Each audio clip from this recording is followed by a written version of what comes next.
समागम मिलता है और भगवान की कथा मिलती है, ऐसे यह मिलने वाला नहीं।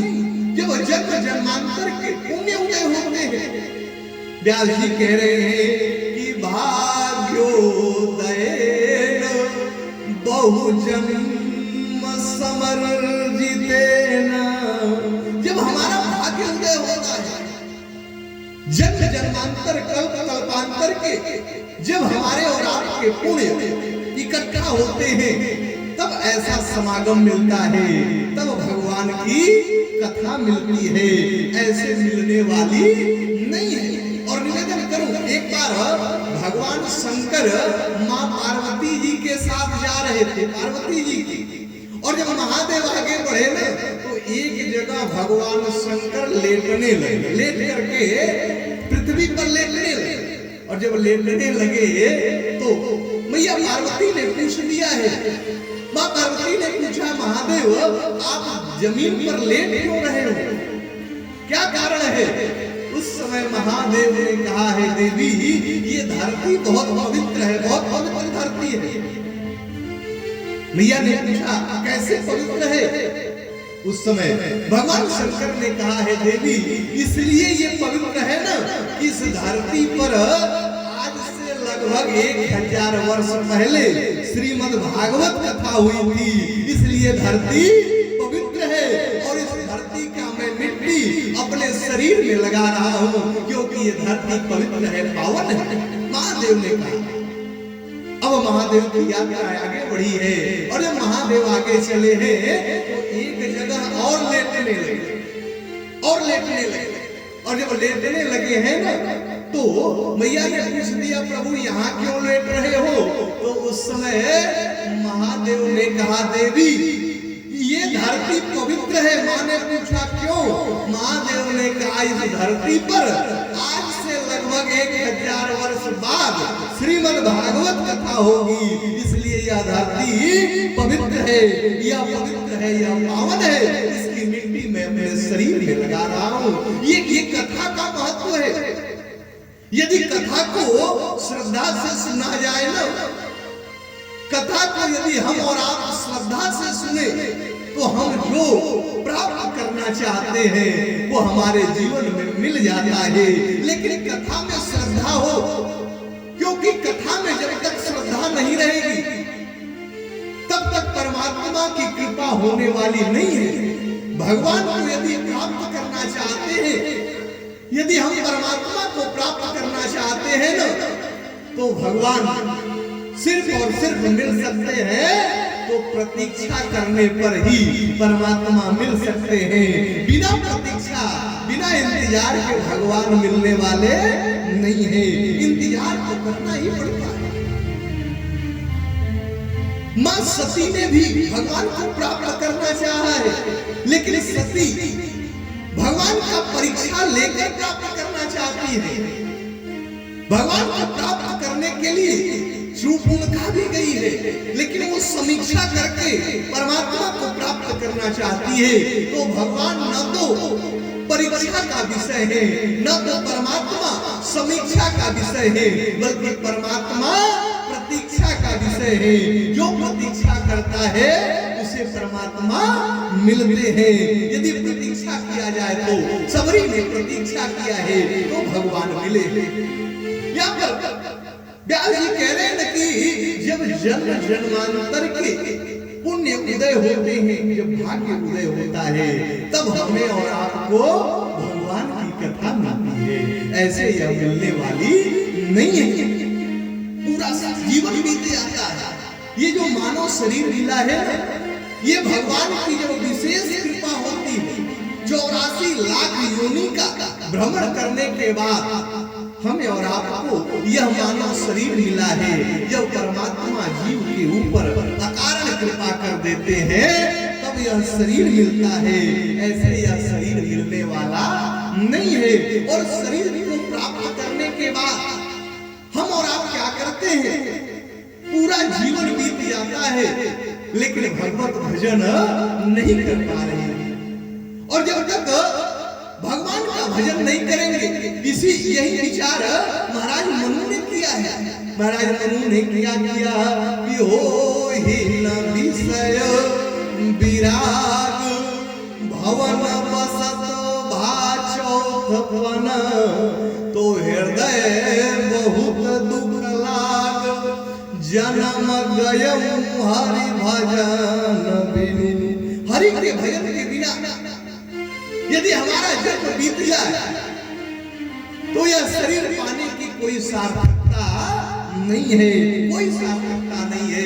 आज आइए विचार करें नैमिषारण्य की पवित्र धरती पर श्रीमद् भागवत की कथा नैमिषारण्य की पवित्र धरती पर श्री सूत जी ने सौनक आदि ऋषियों को सुनाई है। नैमिषारण्य की पवित्र धरती पर 88,000 महात्मा बैठ करके भगवान की उपासना कर रहे हैं। और ये भगवान की उपासना कर रहे हैं और बैठ करके भगवत भजन कर रहे हैं, भगवान के पावन मंत्र का जप कर रहे हैं। और उसी 88,000 महात्मा जब जिस स्थान पर बैठ करके उपासना कर रहे हैं और उसी समय उसी सभा में श्री सूत जी का पदार्पण होता है। और जब सूत जी का पदार्पण होता है तो सारे संत जितने उपासना कर रहे थे ना वो अपने जगह से उठ करके खड़े हो गए। जब सूत जी का उस सभा में पदार्पण हुआ है सारे संत महात्मा जितने हैं सब उठ करके खड़े हो गए और सम्मान करने लगे हैं। और सूत जी की जो आयु है ना वो 20 वर्ष है। और जितने महात्मा बैठ करके उपासना कर रहे हैं, जितने महात्मा बैठ करके उपासना कर रहे हैं सारे संत बड़े हैं, वृद्ध हैं। लेकिन निवेदन करो व्यक्ति धन से बड़ा नहीं होता, व्यक्ति आयु से बड़ा नहीं होता, व्यक्ति यदि बड़ा होता है तो ज्ञान से बड़ा होता है। और श्री सूत जी ज्ञानी है, व्यास जी के परम शिष्य हैं। और जब पहुंचे हैं सारे लोग खड़े हो गए हैं और खड़े होकर के उनका सम्मान करते हैं। श्री सूत जी ने कहा है कि आप लोग बड़े हो, आप लोग उठ करके खड़े हो गए, यह ठीक नहीं लग रहा। लेकिन सारे संतों ने एक स्वर में कहा है कि हमारे यहाँ यह भी कहा गया है कि स्वदेश से पूज्यते राजा। राजा की पूजा जो होती है ना वो स्वदेश में होती है, उसके राज्य में होती है। लेकिन विद्वान सर्वत्र पूज्यते, जो विद्वान होते हैं उनकी पूजा तो सर्वत्र होती है। श्री सूत जी का सम्मान करते हैं। और जब सूत जी बैठते हैं तो सौनक आदि ऋषियों ने श्री सूत जी से प्रश्न किया है। श्री सूत जी से सौनक आदि ऋषियों ने प्रश्न किया। उन्होंने कहा है कि महाराज एक बात बताइए, गोविंद कैसे मिलेंगे, गोविंद की कृपा हमारे जीवन में कैसे होगी। जब तक हम भगवान की भक्ति नहीं करते हैं तब तक परमात्मा की कृपा हमारे जीवन में मिलने वाली नहीं है।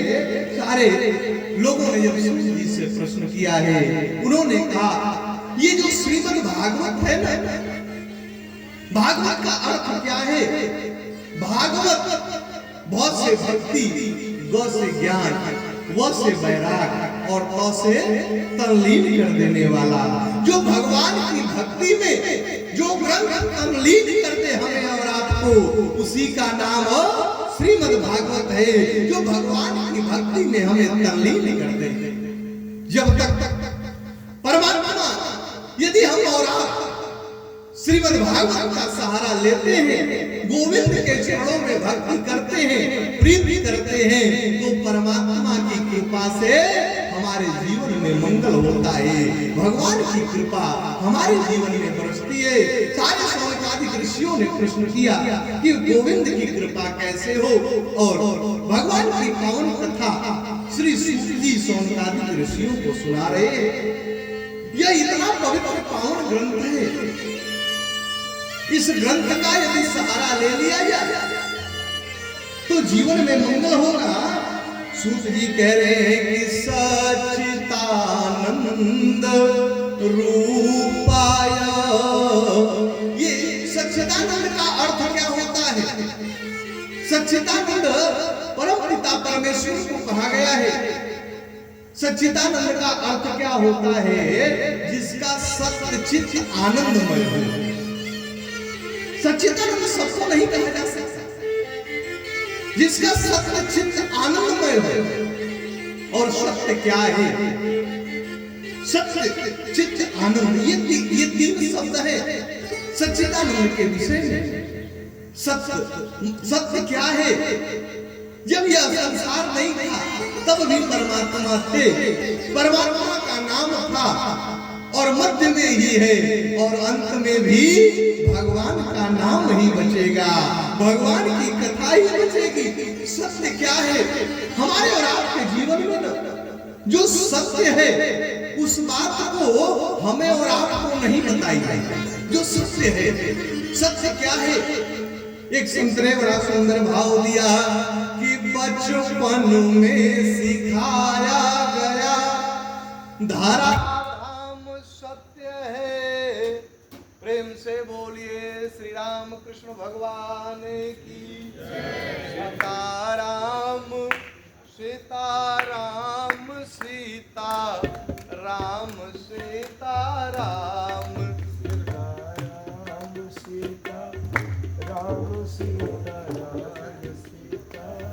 हम राधे श्याम राधे श्याम राधे श्याम राधे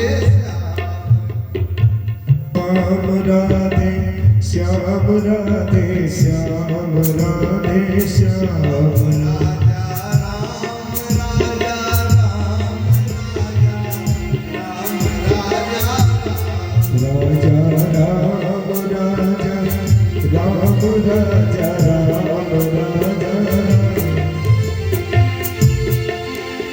श्री कृष्ण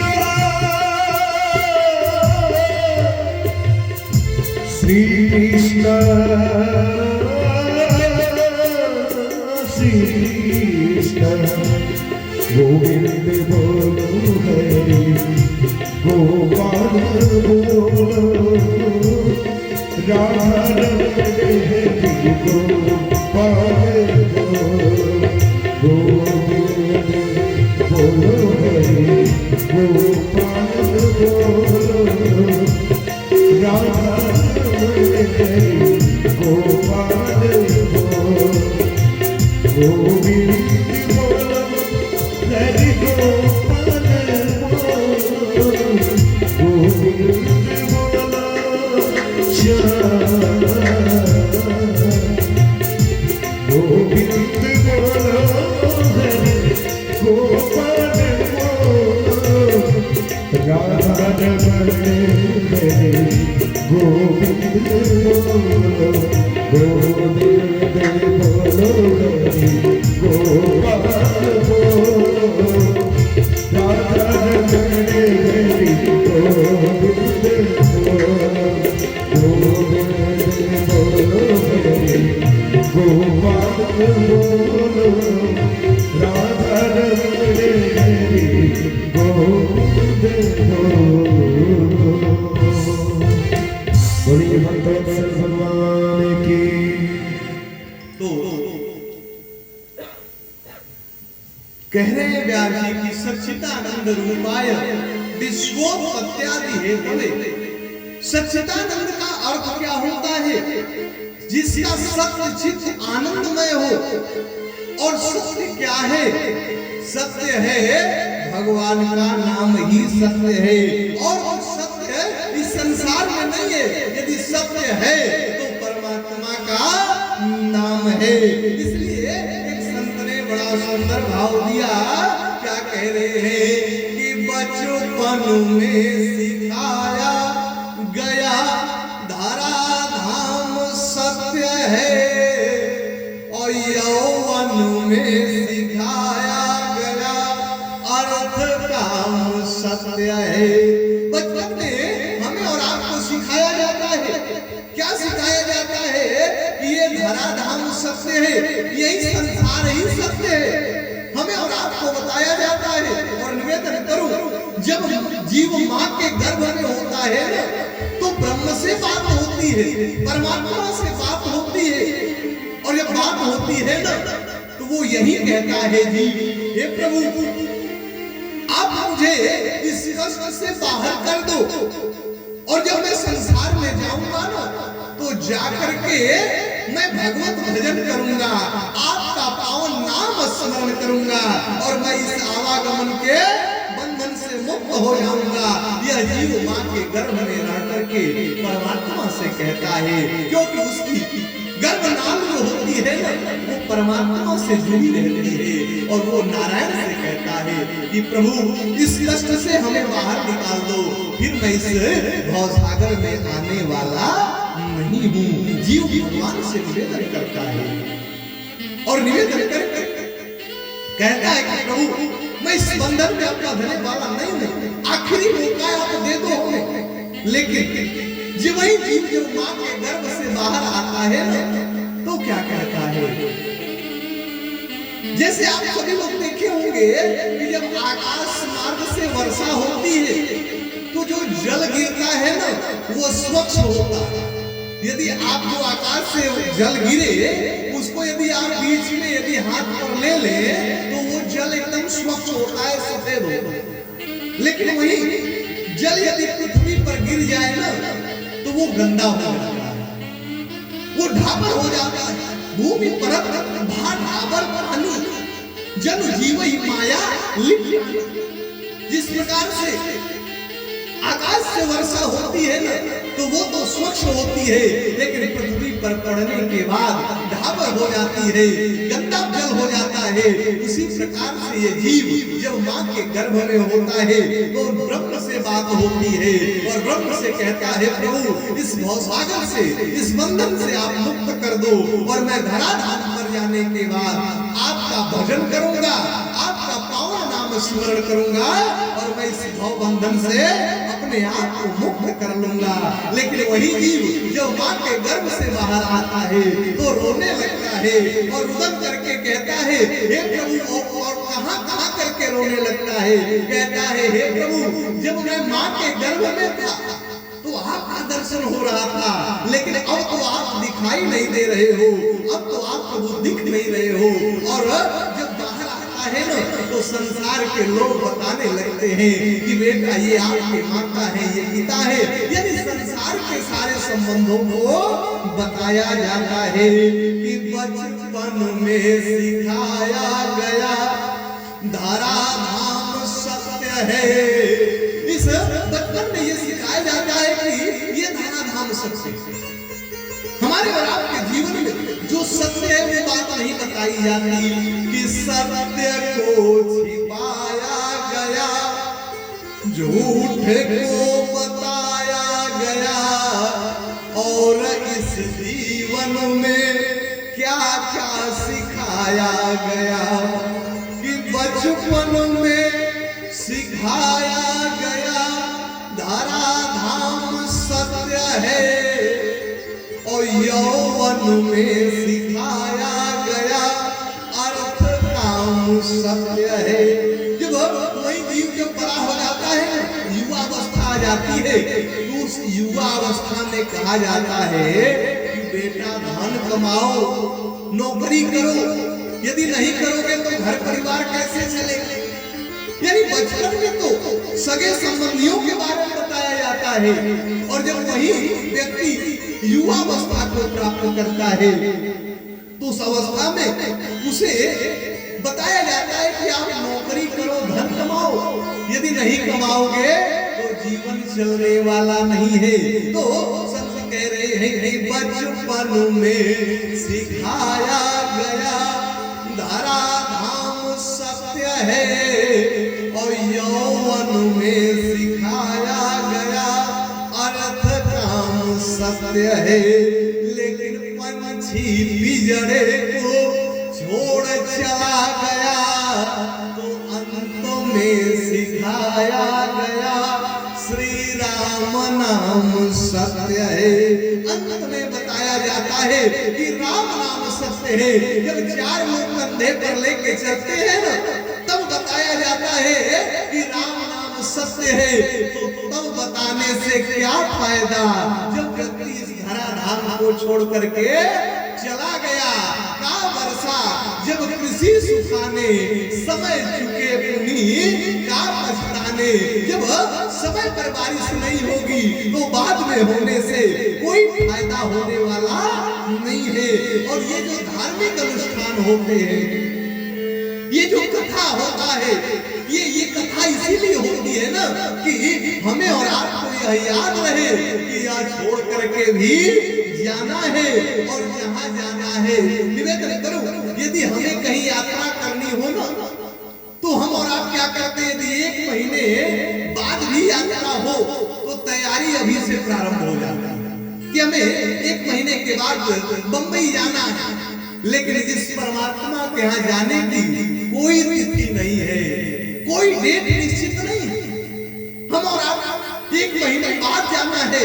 आज से पैकिंग प्रारंभ हो जाती है, टिकट बनवाना प्रारंभ हो जाता है। लेकिन जिस नारायण के यहाँ जाने का न तो कोई तिथि है न तो कोई टिकट है, कब टिकट कट जाए वह परमात्मा ही जानता है। इसके बाद भी हम और आप उस परमात्मा के विषय में याद नहीं करते, जहाँ सब कुछ छोड़ करके उस नारायण के पास जाना है।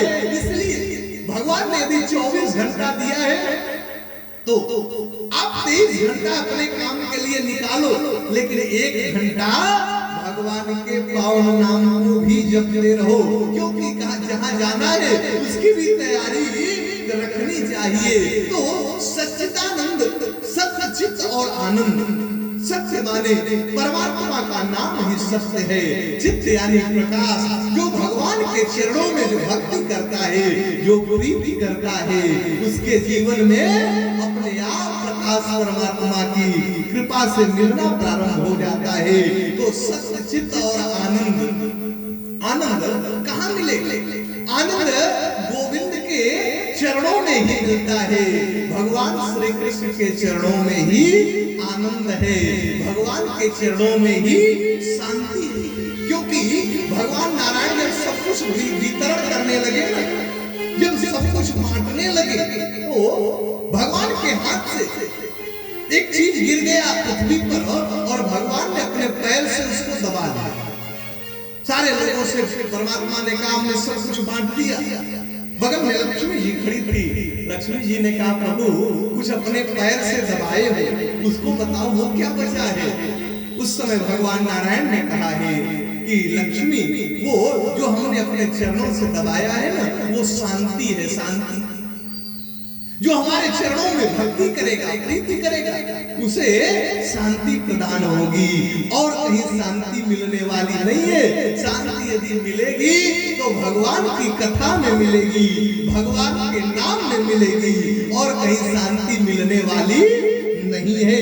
और ये जो श्रीमद् भागवत है ना, ये ऐसा ग्रंथ है, यदि इस ग्रंथ का सहारा लिया जाए तो हम और आप भवसागर से पार तो हो ही सकते हैं। जो व्यक्ति अपने जीवन में न कभी भगवान की भक्ति न किया हो, यदि परमात्मा को याद न किया हो, यदि श्रीमद् भागवत का सहारा ले ले तो उसका तरण तारण हो जाता है, उसका कल्याण हो जाता है। इतना ही नहीं, जीवित व्यक्ति की बात छोड़िए, यदि कोई प्रेत योनि में भी चला गया हो, प्रेत योनि, उसको भी यदि मुक्त करने वाला कोई ग्रंथ है तो श्रीमद् भागवत है। और किसी ग्रंथ में वो ताकत नहीं है जो प्रेत को भी मुक्ति दिलाने का काम करे। यदि प्रेत को भी कोई मुक्ति दिलाता है तो हमारा श्रीमद् भागवत है। निवेदन करूं, श्रीमद् भागवत के महात्म्य में ही कथा आई है। एक आत्मदेव नाम के ब्राह्मण है, तुंगभद्रा नदी के किनारे एक बड़ा सुंदर उत्तम नगर है, और उस नगर में सारे लोग बड़े धर्मनिष्ठ हैं और बड़े सत्कर्मी हैं, सारे लोग रहते हैं। और उसी नगर में एक आत्मदेव नाम की ब्राह्मण रहते हैं, और उनका काम क्या है, वो पुरोहित कर्म करते हैं, गांव में जाते हैं, सत्यनारायण भगवान की कथा सुनाते हैं, भगवान गोविंद की कथा सुनाते हैं, और सुनाकर जो धन मिलता है उसी से अपना जीवन यापन करते हैं। आत्मदेव, आत्मदेव का अर्थ क्या होता है? जिसे आत्मबोध हो गया है, जिसे आत्मबोध, उसे आत्मदेव कहा जा सकता है। आत्मदेव जी बड़े धर्मनिष्ठ हैं, लेकिन उनकी जो धर्म पत्नी है ठीक उनके विपरीत, ठीक विपरीत। और आत्मदेव जी के जीवन में कष्ट है। आत्मदेव जी के जीवन में कष्ट क्या है कि आत्मदेव जी के पास कोई बेटा नहीं है, और जब बेटा नहीं है ना तो आत्मदेव जी को प्रभातकालीन वेला में चले जाते हैं क्षेत्र में सत्यनारायण की कथा कहने के लिए। लेकिन जब शाम को घर आते हैं, और जब घर आते हैं तो उनकी धर्मपत्नी, उनका नाम है धुंधुली, और धर्मपत्नी जो है वो बड़ी कर्कशा नारी थी, और वो वही प्रारंभ कर देती है कि हमारे पास कोई बेटा नहीं है। अगल बगल की माताएं आती हैं, कहती हैं आपके पास कोई बेटा नहीं है, तो बड़ा कष्ट होता है। और एक बात और निवेदन करूं, कहा गया है कि पुत्रम कष्टम महाकष्टम, पुत्र का जो कष्ट होता है वो महाकष्ट होता है। व्यक्ति के जीवन में बड़ी पीड़ा होती है यदि पुत्र न हो तब। और पुत्र क्यों नहीं होता, पुत्र क्यों नहीं होता? सबसे ज्यादा यदि पुत्र न होने का कारण हमारे जीवन में जो हमारे पितृ हैं, जो हमारे पूर्वज हैं, यदि हमसे नाराज रहते हैं, हमसे रुष्ट रहते हैं, तो वो वंश को चलने नहीं देते हैं, वंश का अवरुद्ध करते हैं। इसलिए आप जब बहुत परेशान होंगे, कहीं जाएंगे तो किसी को यदि आप दिखाओगे तो कहेंगे कि आपके घर में पितृ दोष लग रहा है। पितृ दोष क्यों लगता है? उसका एक ही कारण है, हम अपने पूर्वजों के प्रति श्रद्धा नहीं रख रहे हैं, हम अपने पूर्वजों के प्रति सम्मान की भावना नहीं रख रहे। और जब हमारे पितृ रुष्ट होते हैं और जब पितृ होते हैं तो हमारे जीवन में नाना प्रकार की समस्याएं उत्पन्न करते हैं। आज आत्मदेव जी के पास कोई बेटा नहीं है, और बेटा नहीं है ना तो उनको बड़ा कष्ट है। लेकिन समाज में ये विडंबना है कि यदि जिसके पास बेटा नहीं होता वो बड़ा दुखी होता है। लेकिन इस धर्म से मैं निवेदन कर दूं, यदि आपके जीवन में बेटा हो अच्छी बात है, यदि बेटी भी आपके जीवन में हो ना तो आप निराश मत हो, आप निराश कभी मत होना। क्योंकि यदि आप बेटे के पिंडदान से यदि आपकी मुक्ति होती है ना तो निवेदन कर दूं, यदि आप अपने बेटी का कन्यादान भी कर दे तो भी आपकी मुक्ति बन जाएगी, तो भी आपका कल्याण हो जाएगा यदि आप अपने बेटे का कन्यादान करें। तो इसलिए यदि परमात्मा ने बेटे ही दिया है तो आप निराश मत हो। लेकिन आज आत्मदेव जी को बड़ा कष्ट है।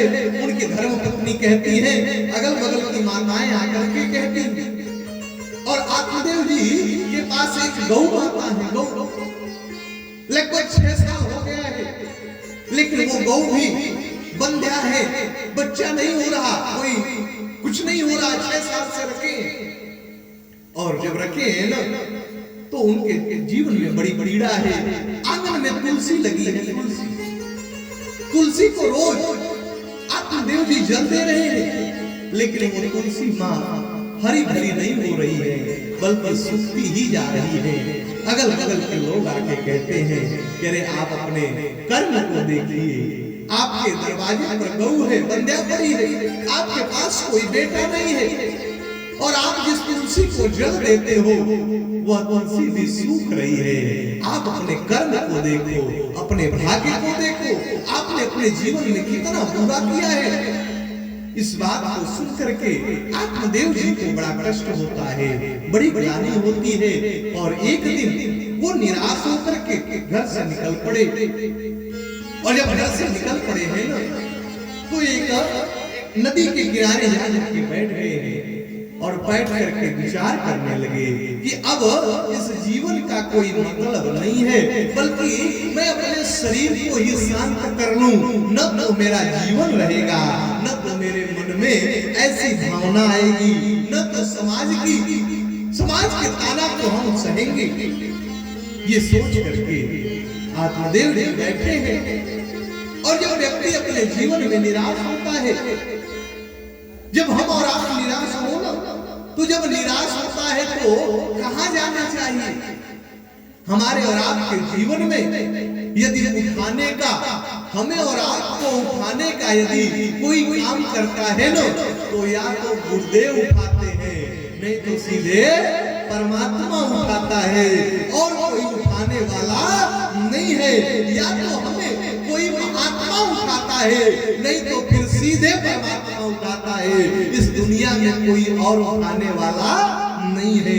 सारी दुनिया को गिराने में पड़ी। यदि आप आगे बढ़े तो 4 लोग गिराने में पड़े हुए, लेकिन उठाने का काम या तो कोई महात्मा करेगा, नहीं तो फिर सीधे परमात्मा करता है, और कोई संसार में उठाने वाला नहीं है।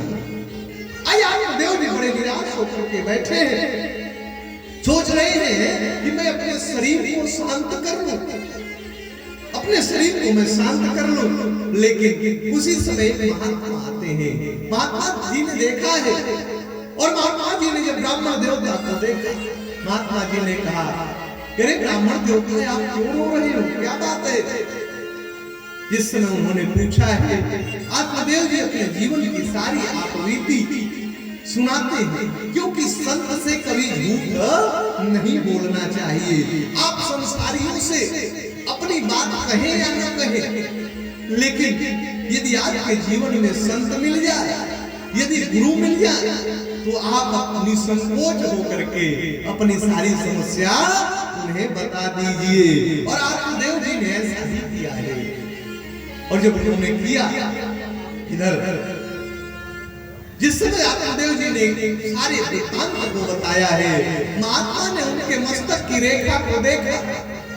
महात्मा जी ने कहा, या आत्मदेव मैं देख रहा हूं, तुम्हारे 1-2 नहीं, बल्कि मैं 7 जन्म देख रहा हूं। 7 जन्म तुम्हारे भाग्य में पुत्र का सुख नहीं लिखा है, तुम्हें पुत्र सुख मिलने वाला नहीं। उन्होंने कहा, मैं 7 जन्म देख रहा हूं, पुत्र का सुख मिलने वाला नहीं है। जिस समय इस बात को महात्मा जी ने कहा है, तब तो उन्होंने दृढ़ संकल्प कर लिया। आत्मदेव जी ने कहा कि यदि नहीं मिलेगा ना, तो मैं आपके सामने ही मैं अपने शरीर को समाप्त कर लूंगा, आपके सामने ही मैं अपने शरीर को शांत कर लूंगा। जिस समय उन्होंने हठ किया है, महात्मा द्रवित हो गए, क्योंकि संतों का जो हृदय होता है, संतों का हृदय बड़ा कोमल होता है। संत किसी के पीड़ा को देख करके द्रवित हो जाते हैं, और संतों को परमात्मा ने वो शक्ति दिया है कि यदि संत चाहे तो किसी को कुछ भी आशीर्वाद दे सकता है। ये संतों के ऊपर नारायण की विशेष कृपा होती है।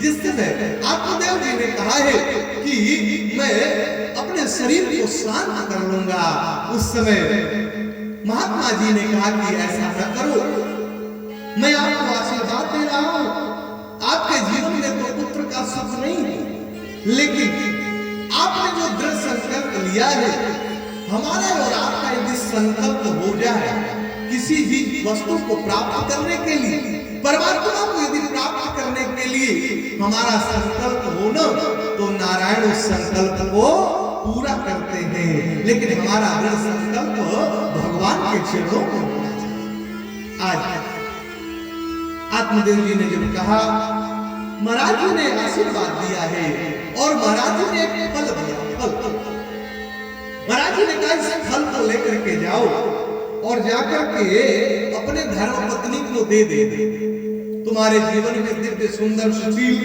पुत्र होगा, आपको पुत्र सुख मिलेगा। यद्यपि आपके भाग्य में तो नहीं था, लेकिन मैं आपको आशीर्वाद दे रहा हूं, आप इस फल को लेकर के जाओ। और जब फल को देते हैं, ब्राह्मण आत्मदेव प्रसन्न हो गए, और प्रसन्न होकर के नृत्य करने लगे हैं, और उस फल को लेकर के घर आए। और जब उस फल को लेकर के घर आए हैं, तो अपने धर्म पत्नी को देते हैं। और जब धर्म पत्नी को देते हैं कि लो इस फल को प्रभात कालीन वेला में स्नान ध्यान करके भगवान का पूजन करके इस फल को ग्रहण कर लेना। एक संत ने आशीर्वाद दिया है और संतों का आशीर्वाद चाहे जान से निकले चाहे अनजान में निकले, आशीर्वाद तो आशीर्वाद होता है, तुम्हारा कल्याण हो जाएगा। एक बार एक जगह दो भक्त बैठ करके भगवान की उपासना कर रहे थे। दो भक्त जो उपासना कर रहे थे, नारद जी उसी रास्ते से जा रहे थे। नारद जी को जब उन भक्तों ने देखा तो पूछा कहां जा रहे हो? तो नारद जी ने कहा मैं भगवान नारायण के पास जा रहा हूं, मैं नारायण के पास। भक्तों ने कहा यदि आप नारायण के पास जा रहे हो ना तो नारायण से पूछना कि हमें भगवान कब मिले। तुम जा रहे हो तो भगवान नारायण से पूछना कि हम लोग उपासना कर रहे हैं तो हम लोगों को भगवान कब मिले, ये जाके पूछ लेंगे। जब नारद जी पहुंचे हैं और पहुंच करके भगवान से पूछे तो भगवान ने नारद जी से कहा कि जो पहला भक्त है ना उसको मैं दूसरे जन्म में, इस जन्म में तो नहीं, मैं इसको दूसरे जन्म में दर्शन दूंगा। दूसरे जन्म नारद जी ने कहा दूसरे वाले को? तो भगवान ने कहा दूसरे वाले को ना जिस वृक्ष के नीचे बैठ करके उपासना कर रहा है उस वृक्ष में जितने पत्ते हैं उतना जन्म लेने के बाद मैं उसे दर्शन दूंगा, उतना जन्म लेने के। अब नारद जी आए, दोनों भक्तों ने प्रश्न किया, नारद जी पूछे आप भगवान से कब दर्शन देंगे? नारद जी ने कहा हाँ हमने पूछा। नारद जी ने कहा पहले वाले भक्त को तो कहे हैं प्रभु ना कि इस जन्म में नहीं, मैं अगले जन्म में दर्शन दूंगा।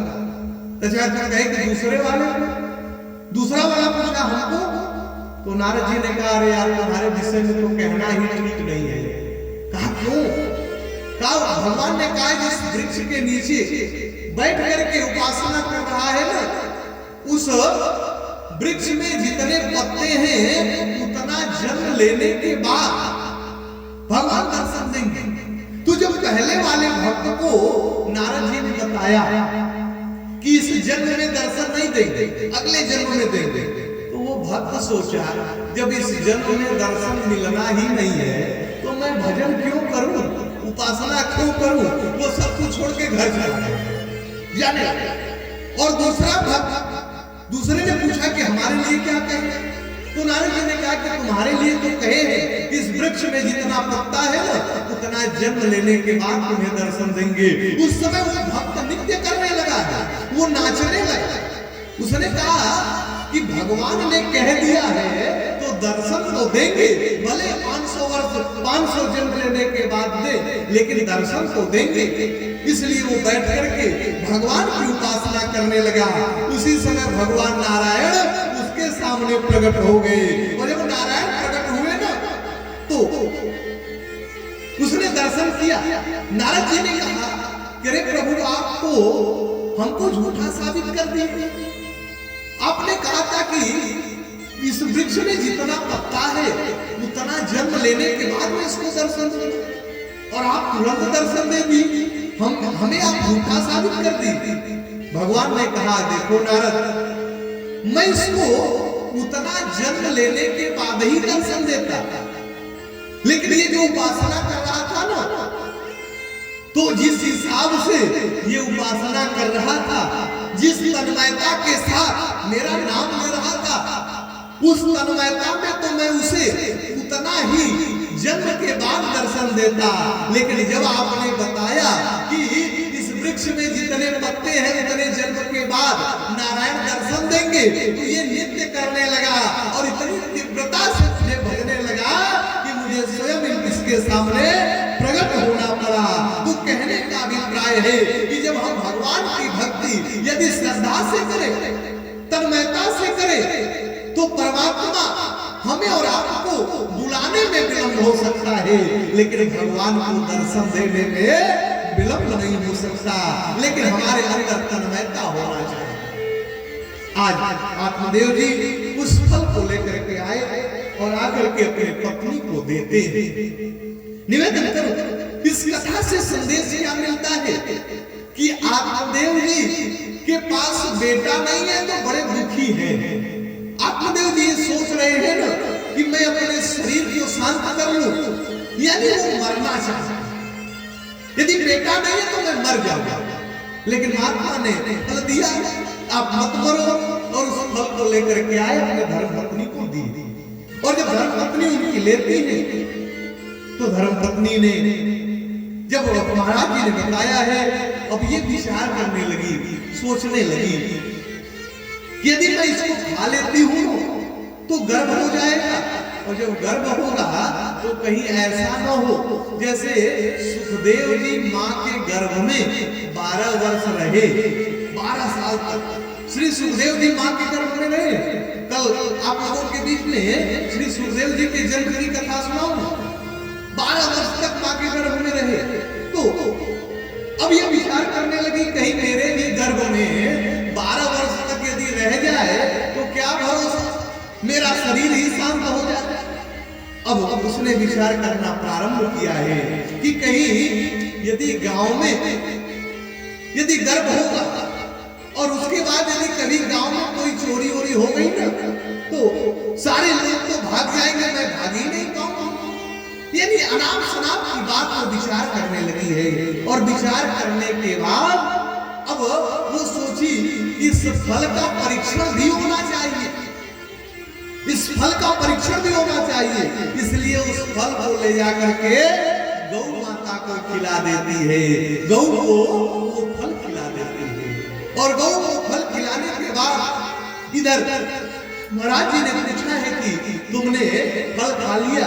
उसने कहा हाँ महाराज, हमने फल को ग्रहण कर लिया है। धीरे धीरे समय बीतने लगा, और जब धीरे धीरे समय बीतने लगा, अब अपना वो, अब महाराज जी पूछते हैं ना तो बार बार वो झूठ बोल करके बात बना लेती है। लेकिन जब धीरे धीरे समय बीतने लगा है, उसको चिंता होने लगी कि अब वो समय आने वाला है, यदि बेटा नहीं होगा तो महाराज जी हमसे पूछेंगे तो मैं क्या कहूंगी।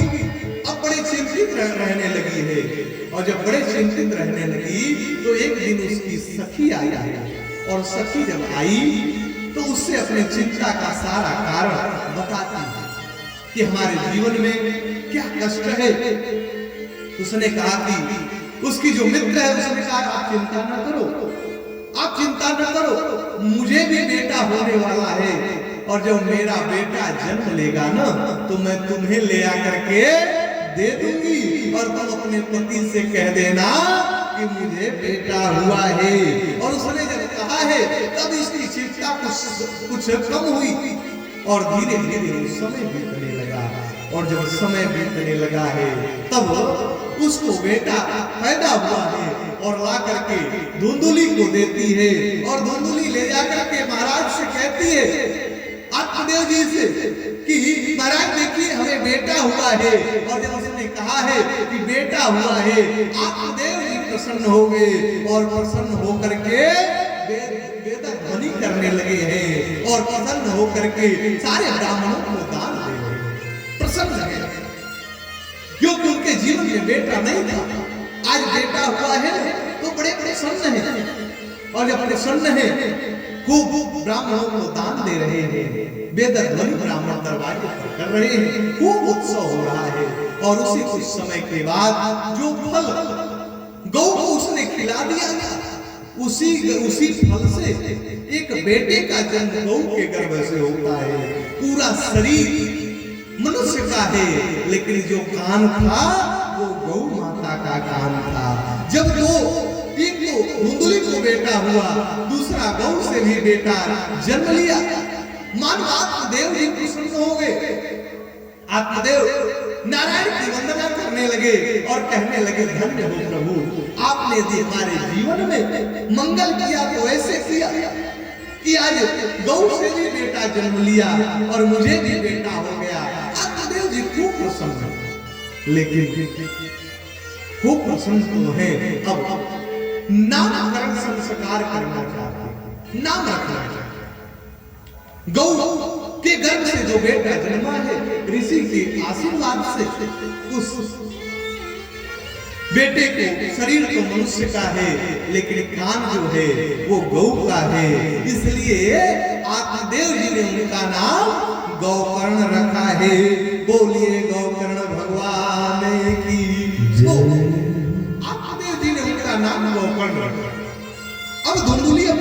में बेटा ली है। और धुंधुली ने कहा महाराज मेरे भी बेटे का नाम रख लीजिए। महाराज जी विचार करने लगे और एक बात और निवेदन करूं, जीवन में नाम का बड़ा महत्व है। नाम इसलिए प्रत्येक व्यक्ति को सोच विचार करके नाम रखना। नाम का जीवन में बहुत प्रभाव होता है। आप सभी लोग बड़े प्रबुद्ध श्रोता हैं। आप जानते हैं कि अजामिल ने अपने बेटे का नाम नारायण रख दिया। नारायण जीवन में सदैव उसने पाप ही किया था, लेकिन अपने बेटे का नाम उसने नारायण रख दिया। तो परिणाम क्या हुआ? जिस समय अजामिल को यमदूत लेने के लिए आए हैं ना, जब काले काले कलर के यमदूत आकर के अजामिल के सामने खड़े हो गए और यमदूत कहने लगे हैं कि अजामिल चलो, अब तुम्हारा समय हो गया है। अजामिल उन सबों को देख करके आश्चर्यचकित हो गए। अजामिल ने कहा आप लोग कौन हो? यमदूतों ने कहा कि हम लोग यमदूत हैं, यम के दूत हैं, तुम्हें ले जाने आए हैं। जिस समय यमदूतों ने कहा है अजामिल का छोटा सा लड़का है नारायण नाम रखा है और वो लड़का अपने मित्रों में खेल रहा था, उस समय अजामिल ने आवाज लगाना प्रारंभ किया है। अजामिल ने कहा नारायण बचाओ, नारायण बचाओ। अब अजामिल अपने बेटे को बुलाने लगे कि नारायण बचाओ, यानी अपने बच्चे को कह रहा है कि बेटा आकर के बचाओ, देखो मुझे कौन ले जा रहा है। जिस समय अजामिल ने आवाज दिया है नारायण बचाओ, नारायण बचाओ, उस समय भगवान नारायण क्षीर सागर में मां लक्ष्मी के साथ विराजमान थे। नारायण उठ करके खड़े हो गए। मैया लक्ष्मी ने पूछा कि प्रभु क्या हो गया? नारायण ने कहा कि लक्ष्मी देख नहीं रही हो, मेरा भक्त मुझे बुला रहा है, मेरा भक्त। लक्ष्मी जी ने कहा कि प्रभु आप भी गजब बात करते हो, वो आपका भक्त नहीं है और आपको नहीं बुला रहा है। उस समय नारायण ने कहा है किसको बुला रहा है? लक्ष्मी जी ने कहा कि वो अपने बेटे का नाम नारायण रखा है ना, तो अपने बेटे को बुला रहा है। भगवान नारायण ने कहा कि लक्ष्मी उसके बेटे का नाम तो 2-4 वर्षों से नारायण पड़ा है, लेकिन मेरा नाम तो अनादिकाल से नारायण है, इसलिए वो पहले मुझे बुला रहा है, अपने बेटे को नहीं बुला रहा। उस समय अजामिल आवाज देने लगा है नारायण बचाओ, नारायण बचाओ। उस समय भगवान नारायण के 4 दूत आए हैं और यमदूतों से और भगवान नारायण के दूतों में भयंकर युद्ध हुआ, भयंकर। और उस दृश्य को अजामिल देखता रहा, उस दृश्य को अजामिल देखता रहा और अंत में नारायण के दूतों ने यमदूतों को मारा है और यमदूत वहां से भाग गए हैं। और जब यमलोक पहुंचे ना पिट करके, यमराज ने पूछा तुम लोगों को कौन मार दिया? तो यमदूतों ने कहा कि भगवान नारायण के दूत आए थे और मार दिए। यमराज ने कहा देखो जो हुआ सो हुआ, यहाँ पर नारायण नाम मत लो, नहीं यहाँ जितने लोग हैं ना ये सब यदि नारायण का नाम सुन लेंगे तो इन सबों का कल्याण हो जाएगा, तो हमारा तो पूरा धंधा चौपट हो जाएगा, व्यापार बंद हो जाएगा। इसलिए जो हुआ सो हुआ, लेकिन अब नारायण का नाम मत लो। यानी अजामिल ने अपने बेटे का नाम नारायण रखा तो उसका कल्याण हो गया, उसका मंगल हो गया। अजामिल ने इस दृश्य को देखा तब उसको आत्मबोध हुआ। अजामिल सोचने लगा है कि जब अपने बेटे का नाम रखने से यदि कल्याण हो सकता है तो मैं चल करके अब भजन करूंगा और मैं भगवान का पावन नाम जपूंगा और जाकर के भगवान का पावन नाम जपा। तो नामकरण संस्कार भी जो है ना, नाम सोच विचार करके रखना चाहिए। एक व्यक्ति था, उसके पास 4 बेटे थे, 4, और जब 4 थे ना तो चारों का नाम उसने गजब रखा। पहले के लोग जो नाम रखते थे तो उस नाम में भगवान का नाम जुड़ा रहता, भगवान का। लेकिन आजकल जो नाम रखे जा रहे हैं गजब गजब के नाम, उस नाम का कोई अर्थ नहीं। एक बार एक व्यक्ति ने अपने बेटे का 4 बेटे थे, तो पहले का नाम रखा टूटी, दूसरे का नाम रखा पटी, तीसरे का बासी और चौथे का पंचर। आजकल गजब के नाम रखे हैं। और जब उसके बेटे जब बड़े हुए ना, तो शादी विवाह देखने के लिए लोग आए, और जब शादी विवाह देखने के लिए लोग आए ना, तो जब दरवाजे पे आए तो लोगों ने कहा भाई तुम्हारे पास कोई चारपाई नहीं है, कोई चारपाई हो तो मंगा दो, उस पे बैठ के बात कर लिया जाए। तो उसने अपने बेटे को आवाज लगाया, उसने कहा टूटी चारपाई लेकर आओ।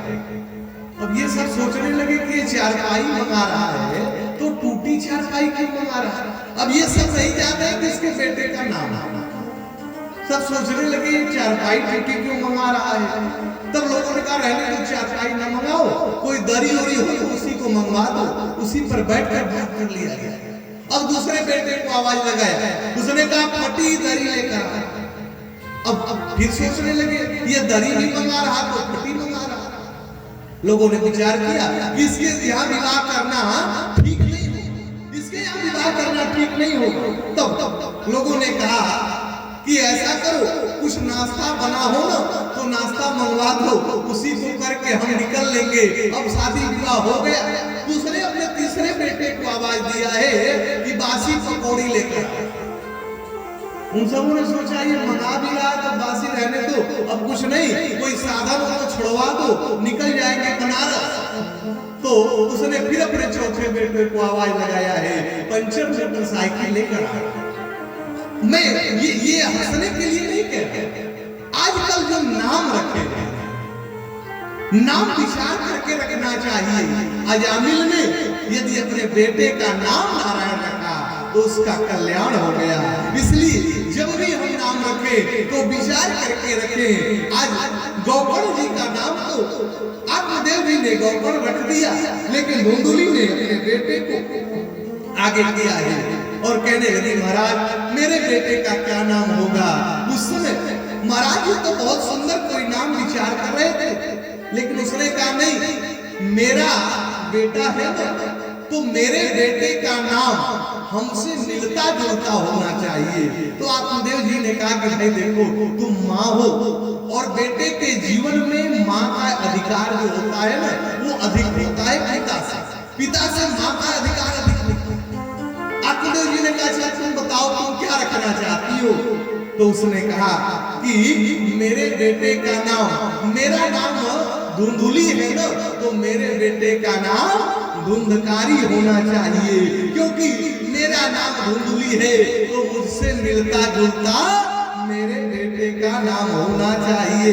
और उसने अपने बेटे का नाम धुंधकारी रख दिया, धुंधकारी। और धीरे धीरे अब आत्मदेव जी दोनों को बैठा करके पढ़ाते थे, वेद का अध्ययन कराते थे।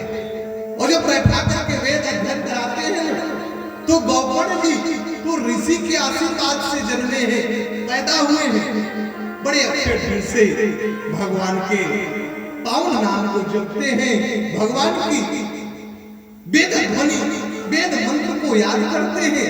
लेकिन जो धुंधकारी है ना उसका मन पढ़ने में नहीं लगता है। वो क्या करता है, वो जाकर के घूमता है और धीरे धीरे जब घूमता है उसकी प्रवृत्ति बिगड़ी है, गलत लोगों के संगत में धीरे धीरे आने लगा, चोरी करने लगा है, इधर उधर खराब शराब जब काम करने लगा है ना तो आत्मदेव जी के यहाँ जब शिकायत आने लगी।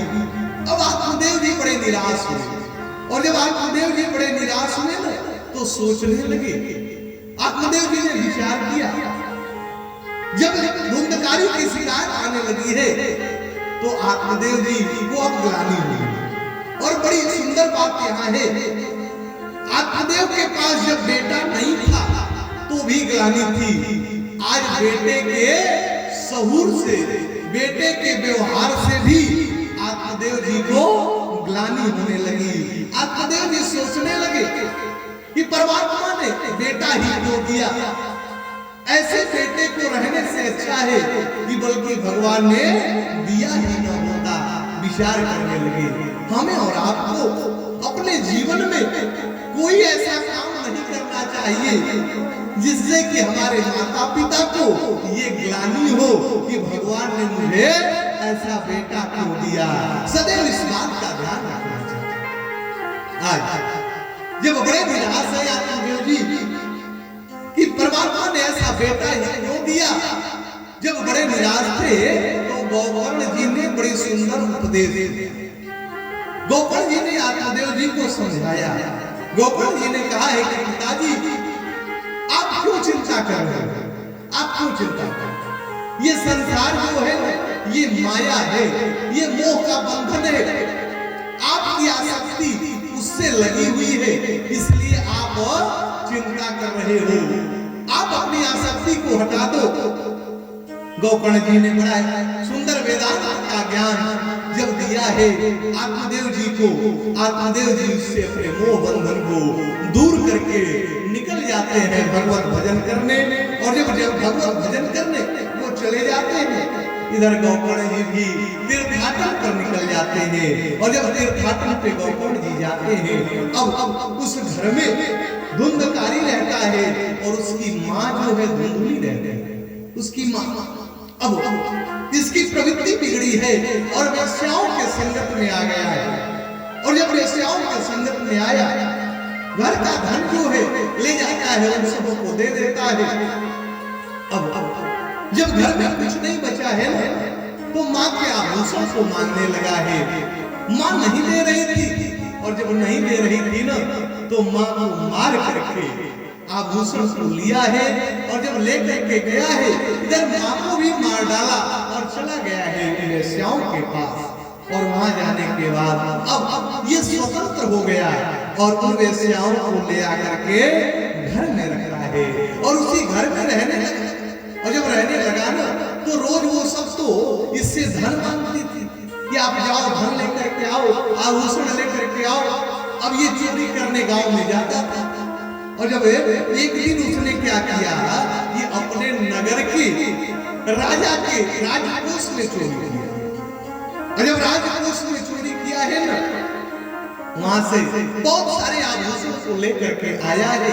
और जब आभूषण को लेकर के आया और आकर के इन वेश्याओं को दिया है, इन सबों ने विचार किया कि इतना आभूषण लेके आया है ना, तो राजा के जो सैनिक हैं वो भी इसको खोज रहे होंगे।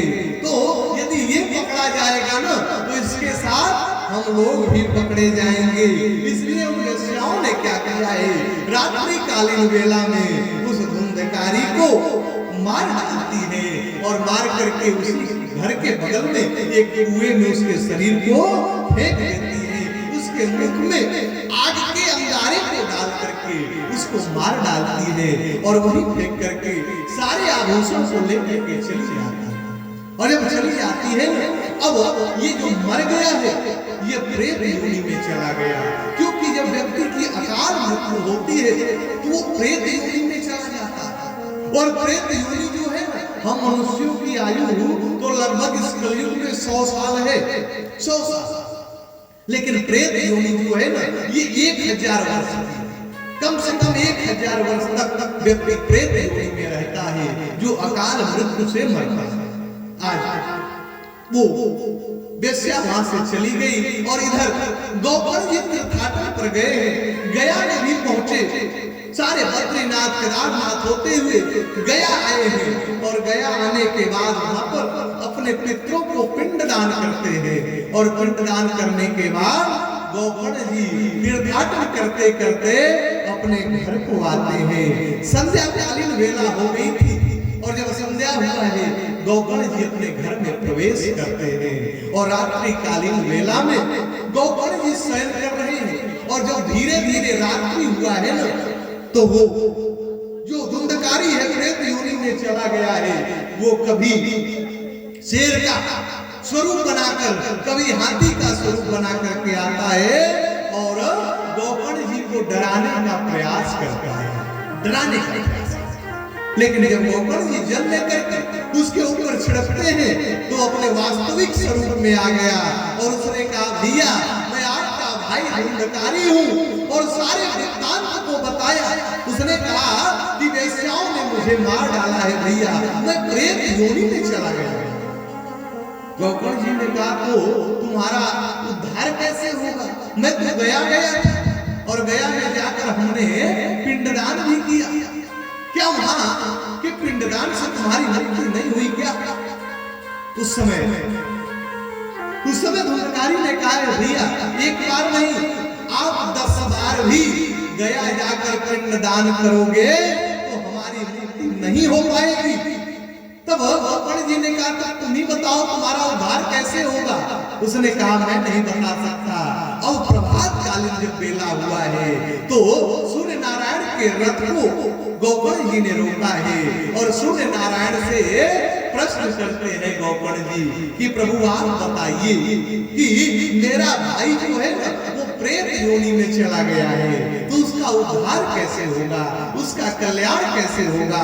उस समय भगवान सूर्य ने गौकर्ण जी से बताया है कि यदि आप श्रीमद् भागवत का साप्ताहिक ज्ञान यज्ञ करो तो उससे तुम्हारे भाई को प्रेत योनि से निवृत्ति मिल सकती है, उसका उद्धार हो सकता है।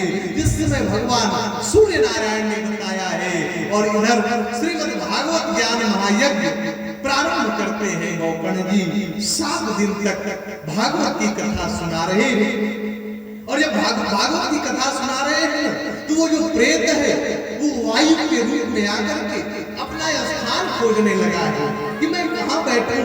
तो बगल में एक बांस था, 7 गांठ का बांस था, उसी पर आकर के वो विराजमान होता है और पहले दिन की कथा जब विश्राम लेती है तो पहला गांठ कटा है, दूसरे दिन की कथा विश्राम लेती है, दूसरा गांठ कटा है।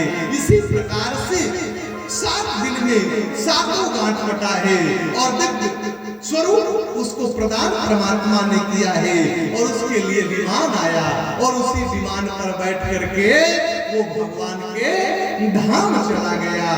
तो प्रेत को भी यदि मुक्ति दिलाने का ग्रंथ है ना तो श्रीमद् भागवत है, प्रेत को भी मुक्ति दिलाने का ग्रंथ। तो इस ग्रंथ का यदि सहारा ले लिया जाए तो व्यक्ति का तरण तारण हो सकता है, व्यक्ति का कल्याण हो सकता है। क्योंकि जब सुखदेव जी राजा परीक्षित को श्रीमद् भागवत कथा सुनाना जब प्रारंभ करने जा रहे थे, देवता अमृत का कलश लेकर के आ गए। देवताओं ने कहा कि महाराज परीक्षित को यही श्राप है ना कि 7 दिन में इसकी मृत्यु हो जाएगी, 7वें दिन इसको तक्षक नाग काटेगा और इसकी शरीर शांत हो जाएगी। तो हम लोग अमृत का कलश लेकर के आए, ये अमृत का कलश ले लीजिए और परीक्षित को पिला दीजिए।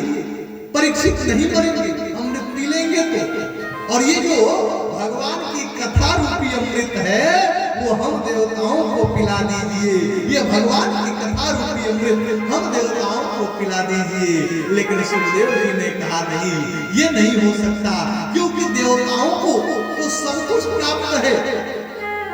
देवता जो अपने जीवन में पुण्य किए हैं ना उस पुण्य से वो देवता बने हुए हैं। लेकिन आदि गुरु शंकराचार्य जी ने कहा है कि पुनरपि जन्मम पुनरपि मरणम, ये जो देवता है ना वो अपने अपने भाग्य को तो भोगते हैं, उसके बाद उन्हें पुनः इस धरती पर भेज दिया जाता है। यानी देवलोक में कर्म करने का कोई विधान नहीं है। भगवान की कथा वहां नहीं है, भगवान की कथा वहां नहीं है।